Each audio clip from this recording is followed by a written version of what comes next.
श्रीमद् भागवत कथा के द्वितीय दिवस में प्रवेश करने से पूर्व पहले भगवान नाम का गुणगान करेंगे, उसके बाद फिर श्रीमद् भागवत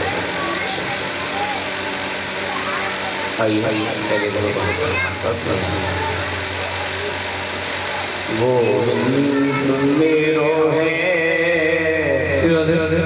गोपाल मेरो है, गोविंद मेरो है गोपाल मेरो है, गोविंद मेरो है गोपाल मेरो है, गोविंद मेरो है गोपाल मेरो है, श्री बांके बिहारी नंद लाल मेरो है, श्री बांके बिहारी नंद लाल मेरो है, श्री बांके बिहारी श्यामा श्याम मेरो है, श्री बांके बिहारी श्यामा श्याम मेरो है, गोविंद जय हो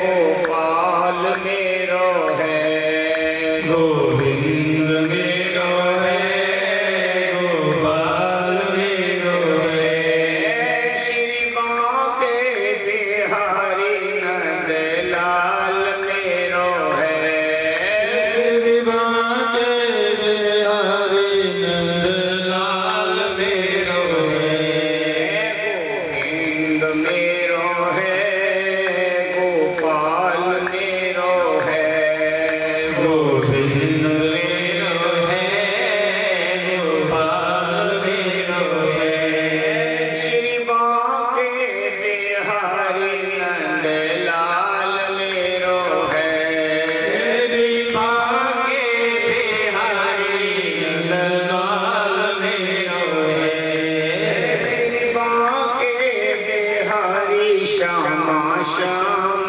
मेरो है, श्री बांके बिहारी श्यामा श्याम मेरो है, गोविंद मेरो है गोपाल मेरो है, गोविंद मेरो है गोपाल मेरो है, बोलिए श्री वेंकटेश्वर भगवान की जय, श्री वृंदावन बिहारी लाल की जय, भागवत महापुराण की जय, बोली बाल कृष्ण भगवान की जय, गुरुदेव भगवान की जय, कल की प्रथम दिवस की कथा में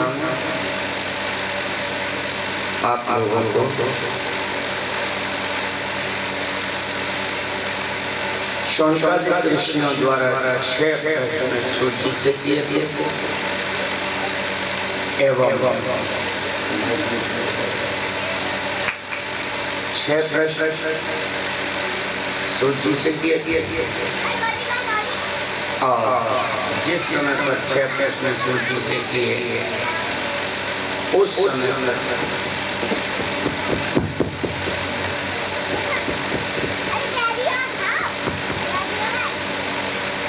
सूची महाराज ने कहा था, बोले शंकर ऋषियों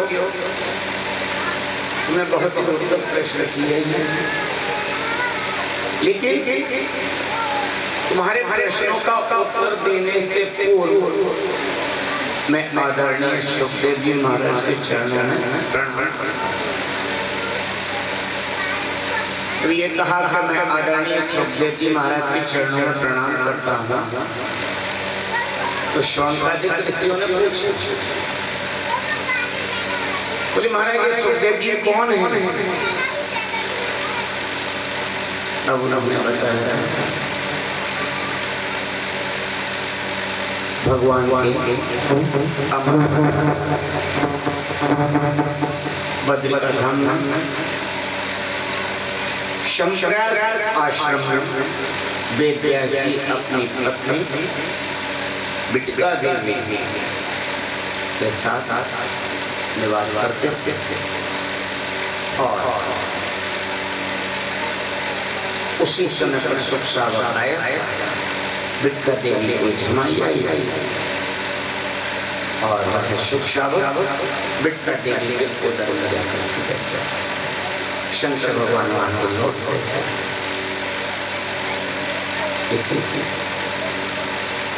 जब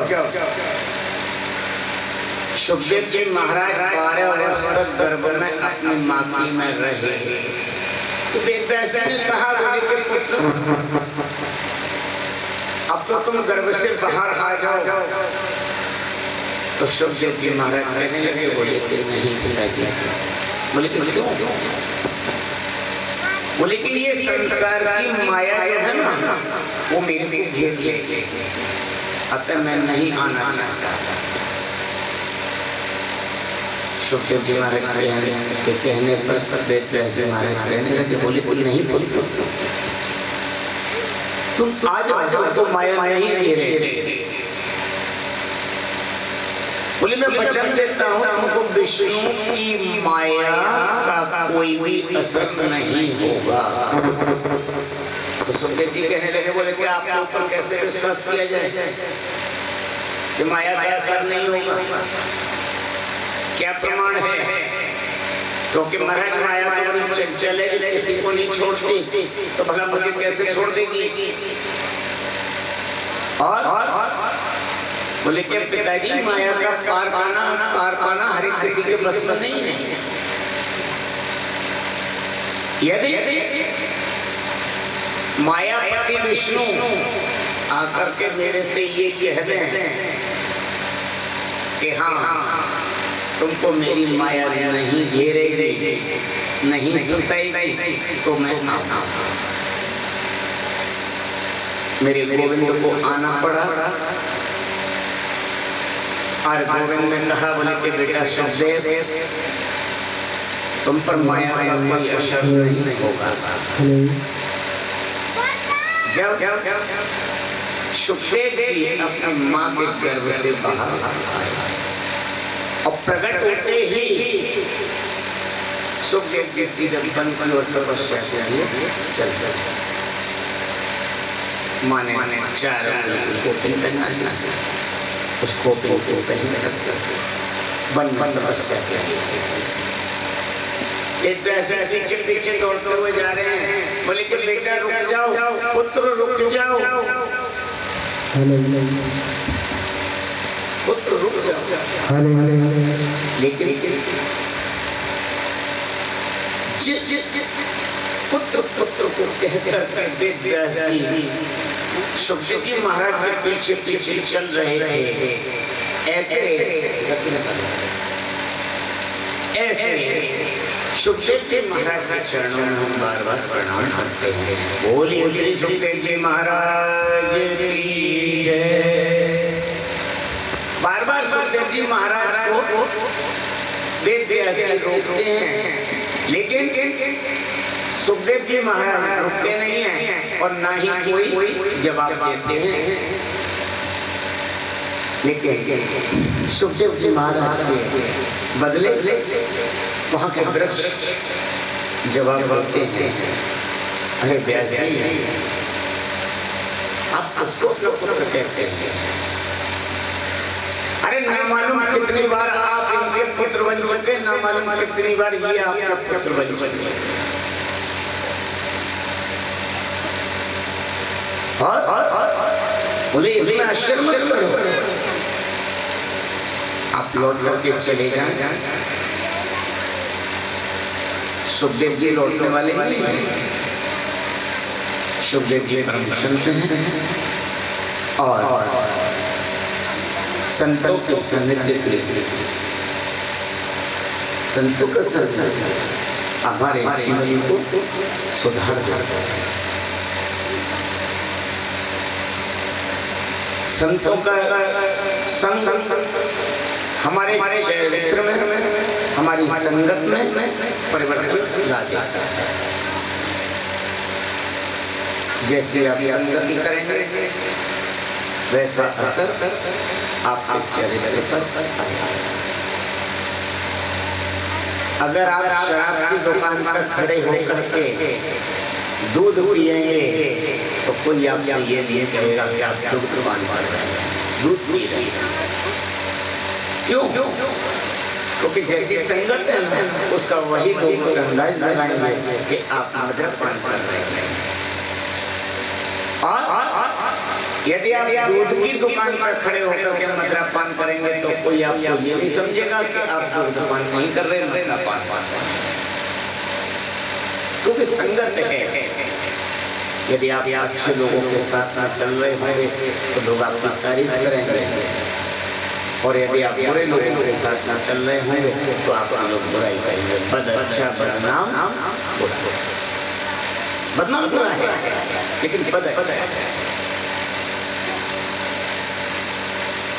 कहने लगे आदरणीय सूजी महाराज सोनकादि ऋषियों से, बोले कि सुनो, तुमने जो पहला प्रश्न किया था मेरे से कि मानव के लिए परम धर्म क्या है, मानव का धर्म क्या है, तो सूजी कहते हैं बोले कि सुनो, मनुष्य के लिए सर्वोत्तम धर्म है श्री कृष्ण के चरणों में प्रीति। श्री कृष्ण के चरणों में प्रीति होना ये मनुष्य का परम धर्म है। लेकिन कन्हैया के चरणों में अगर प्रेम करना है तो निष्काम भाव से प्रेम करिए। निष्काम भाव होना चाहिए, कोई कामना नहीं होनी चाहिए, मतलब नहीं होना चाहिए, बिना मतलब के मेरे कन्हैया के साथ और निष्काम भाव से प्रेम करना सर्वोत्तम प्रेम कहा जाता है। बोले आपने दूसरा प्रश्न किया था कि मंदिर में पूजा करने जाते हैं तो सबसे श्रेष्ठ देवता कौन सा है? तो सूर्य ने सबसे बहुत सुंदर बात कहा। बोले कि निंदा कभी किसी भी देवता की नहीं करनी चाहिए। किसी देवता की निंदा मत करिए। निष्ठा हमेशा एक में रहे, निष्ठा हमेशा एक में रहे, लेकिन निंदा किसी की नहीं। यथा करोतु निश्चयेन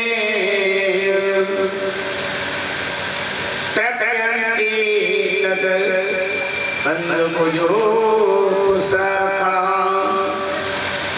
बोले जिस तरीके से वृक्ष की जड़ में हम पानी डालते हैं तथा करोड़ मूल निश्चय, जिस तरीके से हम वृक्ष की जड़ में पानी डालते हैं और तनों पे और पत्तों में अपने आप वह जल पहुंच जाता है, उसी प्रकार हम लोग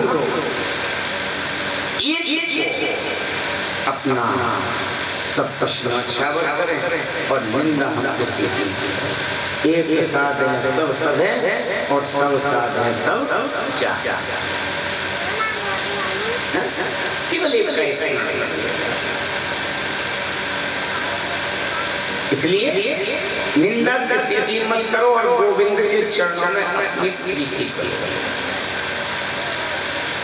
तीसरा प्रश्न किया था कि भगवान अजन्मा है तो प्रभु जन्म कैसे लेते हैं, क्यों लेते हैं? तो भक्ति सूर्य महाराज कहते हैं, बोले सुनो, प्रभु का अवतार होता है, प्रभु कभी जन्म नहीं लेते, मृत्यु को प्राप्त नहीं होते, केवल अवतार लेते हैं, प्रकट होते हैं और ध्यान होते हैं। और भगवान के भिन्न भिन्न अवतार जब होते हैं तब जब जब होए धर्म की हानि और बाढ़ें असुर अधम अभिमानी। जब जब धर्म की हानि होती है तभी असुरों की संख्या बढ़ती है और उसी समय पर तब तब धरे प्रभु विविध शरीरा और हरे कृपा निधि सज्जन करती है।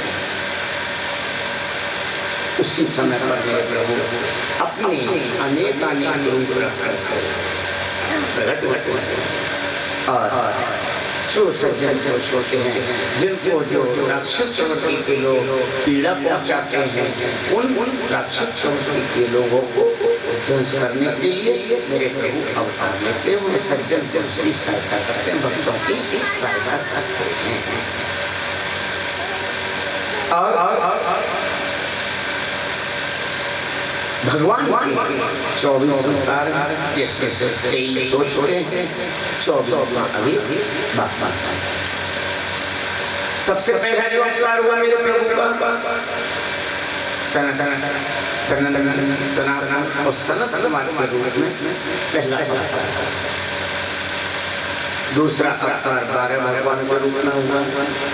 तीसरा अवतार संत नारद जी के रूप में हुआ। चौथा नर और नारायण के रूप में अवतार हुआ और मेरे प्रभु का 5वां कपिल भगवान के रूप में अवतार हुआ।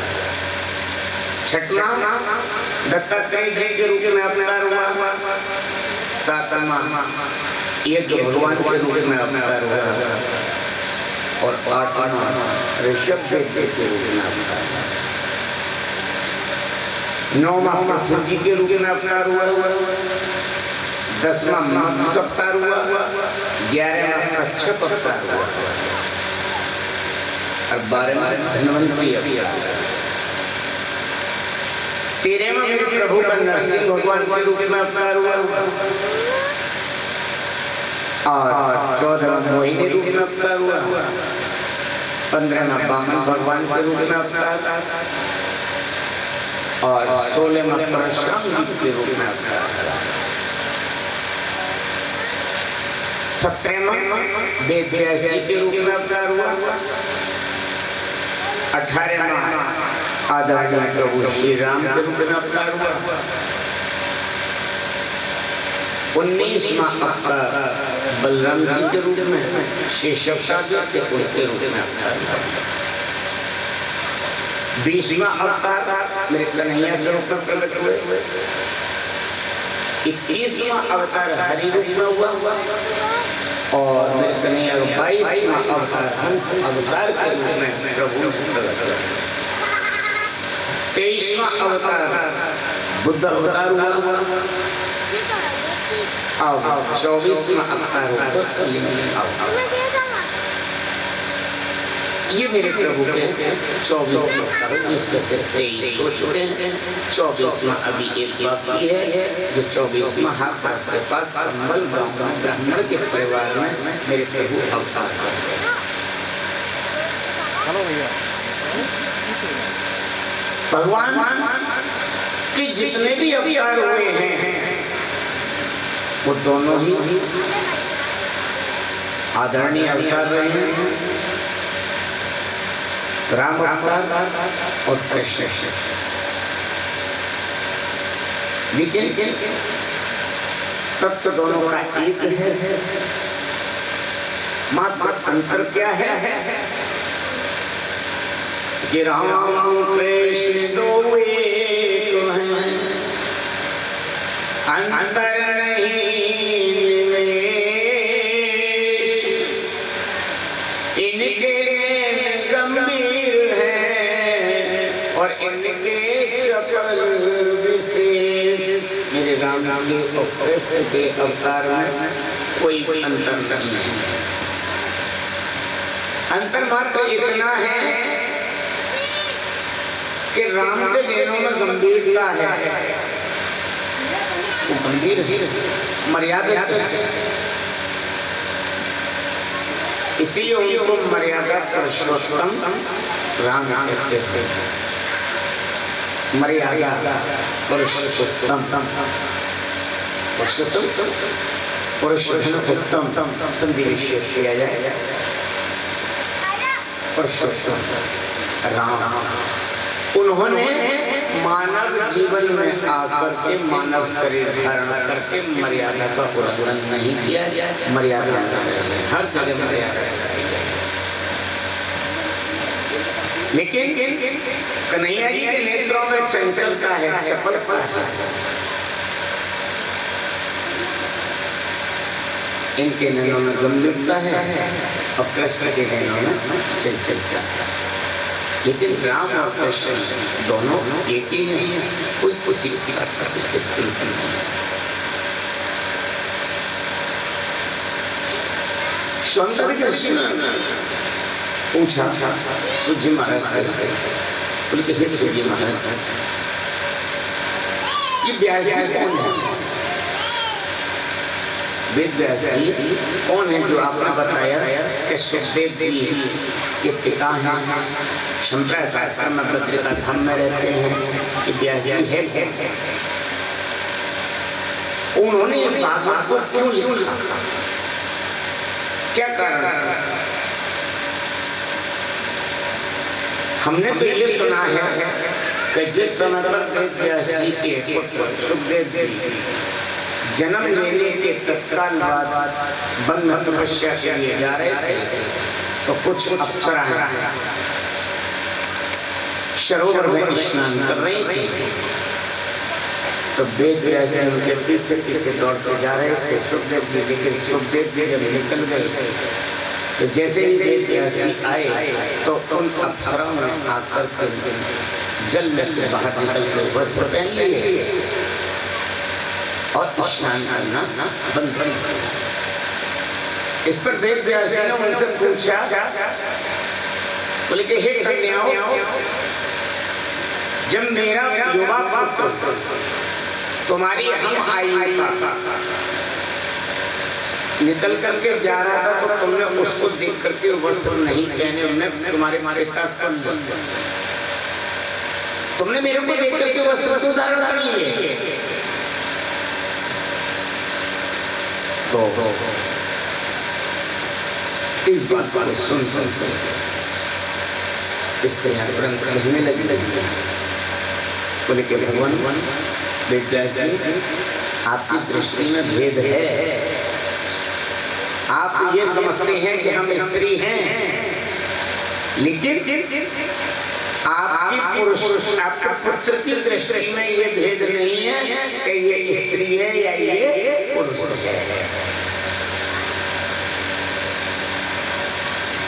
आपका पुत्र तो केवल ये जानता है कि ये सब प्रभु का शरीर है, सब प्रभु हरे हरे प्रभु। इसलिए हमने आपके पुत्र को देख करके वस्त्र धारण नहीं किए। आप क्षमा करें, आप हमको देख सकते हैं लेकिन आप पुत्र नहीं देख सकते। आपके पुत्र का जीवन तो इतना महान है, इतना विचित्र है कि अगर हम उनके सामने एक वस्त्र की तो चलती का हजारों वस्त्र भी अगर हम धारण कर लेते हैं अभी हम निर्वस्त्र हैं। वेद व्यास जी ने सोचा कि मेरा पुत्र इतना चरित्रवान, ये सबको भगवान में देखता है तो इसको लौटाना संभव नहीं है, इसको लौटाना संभव नहीं है। सुखदेव जी ने आगे निकल गए, पिता की तरफ देखा तक नहीं। इधर वेद व्यास जी अपने पुत्र को छोड़कर पीछे, लेकिन वेद व्यास जी ने भागवत को क्यों लिखा और ये किसके पुत्र हैं? सूर्य का बहुत सुंदर प्रश्न किया है और नारायण के पुत्र हुए थे ब्रह्मा जी, ब्रह्मा जी के पुत्र हुए वशिष्ठ जी और वशिष्ठ जी के पुत्र हुए शक्ति और शक्ति के पुत्र हुए पाराशर और पाराशर जी के पुत्र हैं वेद व्यास।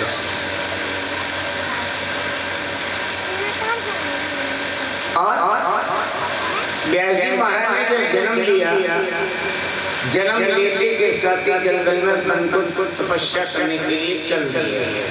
जैसे ही जाने लगे तो उनकी माता सत्यवती ने रोते हुए कहा, बोले कि पुत्र, जब तुम तपस्या के लिए वन में चले जाओगे तो मैं किसके साथ कैसे जियोगे?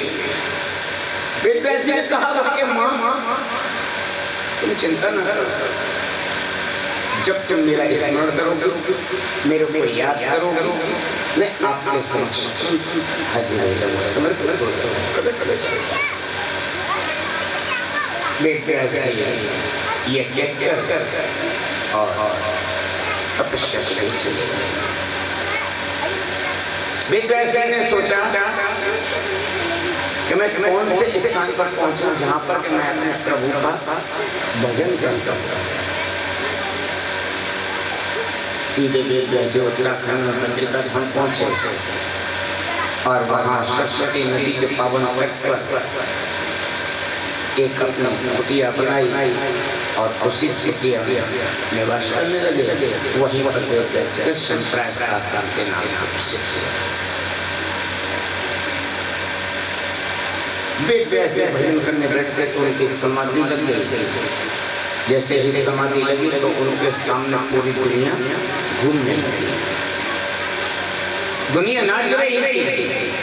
वेदव्यासी ने सोचा खाना पीना सोना नाचना गाना इसी में लोग अब जीवन अपना व्यतीत करते रहे और मैं जो इनके कल्याण के लिए कुछ चीज लिख सकते, कौन सी ग्रंथ की रचना करता जिसको एक बार पढ़ने से लोगों का मन बदल जाए। वेदव्यासी ने एक वेद के 3 भाग किए तो 4 भाग, ऋग्वेद, यजुर्वेद, सामवेद और अथर्ववेद। लेकिन वेदों की भाषा इतनी कठिन थी कि हर कोई व्यक्ति उस वेद की भाषा तो समझ नहीं पाता। अब वेदव्यासी के मन में और चिंता हुई कि अब मैं क्या करूं, इसको तो प्राणी समझ ही नहीं पा रहे। उनका मन संतुष्ट नहीं हुआ। वेदव्यासी उसी समय पर वेदव्यासी के आश्रम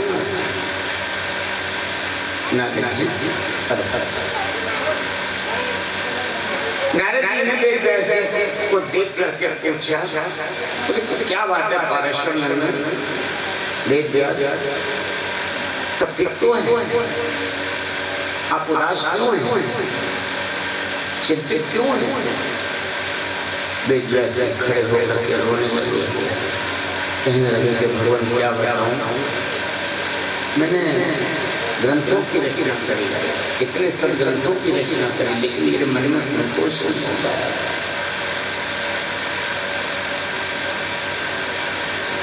मैं दुनिया के लोगों को देख रहा हूं कि मैंने पृथ्वीवासियों के साथ कुछ ऐसा नहीं रचना की है जिससे कि मेरा मन संतोष न। नारद जी ने तो बहुत सीधी सी बात कर, बोले कि क्या? बोले आपने ग्रंथों की तो रचना की है और संसार में जो फंसे हुए लोग हैं ना, वो आपके ग्रंथों की भाषा को तो समझ ही नहीं पाएंगे। बोले कि क्यों? क्योंकि आपने अभी तक ऐसे ग्रंथ की रचना नहीं करी जिसको के भक्तजन पढ़ सकते, जिसमें आपने भगवान की लीलाओं का वर्णन किया हो, ऐसे ग्रंथ की तो रचना करी जिसे भगवान के चरित्र की वर्णन करा। वैसे बोले तो मैं क्या करूं, मेरी तो समझ में नहीं आता, अब तो मेरा बुढ़ापा भी आ गया है, अब क्या करा जाए? नारद जी कहते हैं, बोले बोले कि निराश मत हो, मेरे पिता ब्रह्मा जी को नारायण भगवान ने भागवत जी का दान दिया, भागवत जी दान दिया, और वह भागवत जी 4 मंत्रों में मेरे पिता ने वो 4 मंत्रों वाली भागवत मुझे दान में दी थी। क्या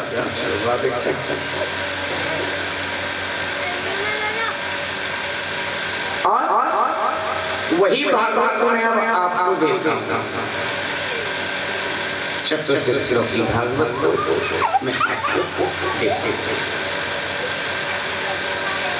उसको संसार के लोग जब पढ़ेंगे तो मन में संतोष आएगा और उनका कल्याण होगा। वैसे बोले बुढ़ापा तो आ गया, अब तो मेरे बस की बात नहीं, कैसे ग्रंथ की रचना करूंगा। नारायण जी ने कहा अरे कोई बात नहीं है, संतों के चरणों का आश्रय में, संतों की शरण में जाओ और संतों की बड़ी कृपा होती है। अगर आप संतों की शरण में गए तो निश्चय ही आप इस कार्य को पूर्ण कर सकते हैं। गुरु गोविंद लोग खड़े करके लागू पाए और बलिहारी गुरु आपने गोविंद दिए बनाए। अगर गुरु नहीं होते तो कैसे मालूम पड़ता कि हमको पहले इसके चरण करना करता है? गुरु ही बताते हैं। और संतों की कृपा भगवान की कृपा से भी उच्च कोटि की कृपा है। संतों की कृपा भगवान की कृपा से भी उच्च कोटि की कृपा है। बोले कि कैसे? बोली इसका मैं स्वयं प्रमाण हूँ। नारद जी कहने लगे अच्छा? बोले कि हाँ मैं पूर्व जन्म में काशी पुत्र था और मेरी माँ विधवा हो गई थी। मेरे जन्म लेते के साथ ही मेरे पिताजी स्वर्ग सिधार गए थे।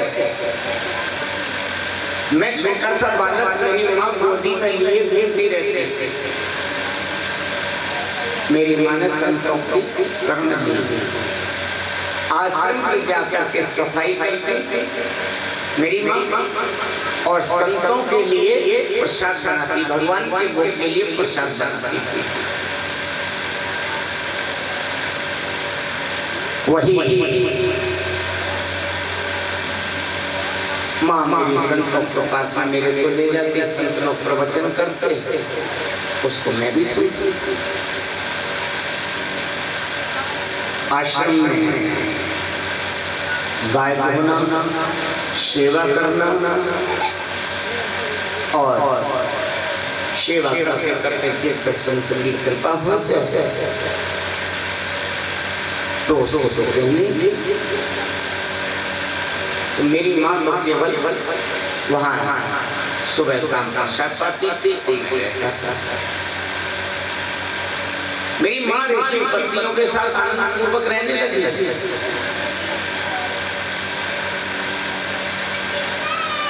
और जब मैं थोड़ा बड़ा होता गया तो माँ मेरे को अपने साथ सत्संग में बिठाती।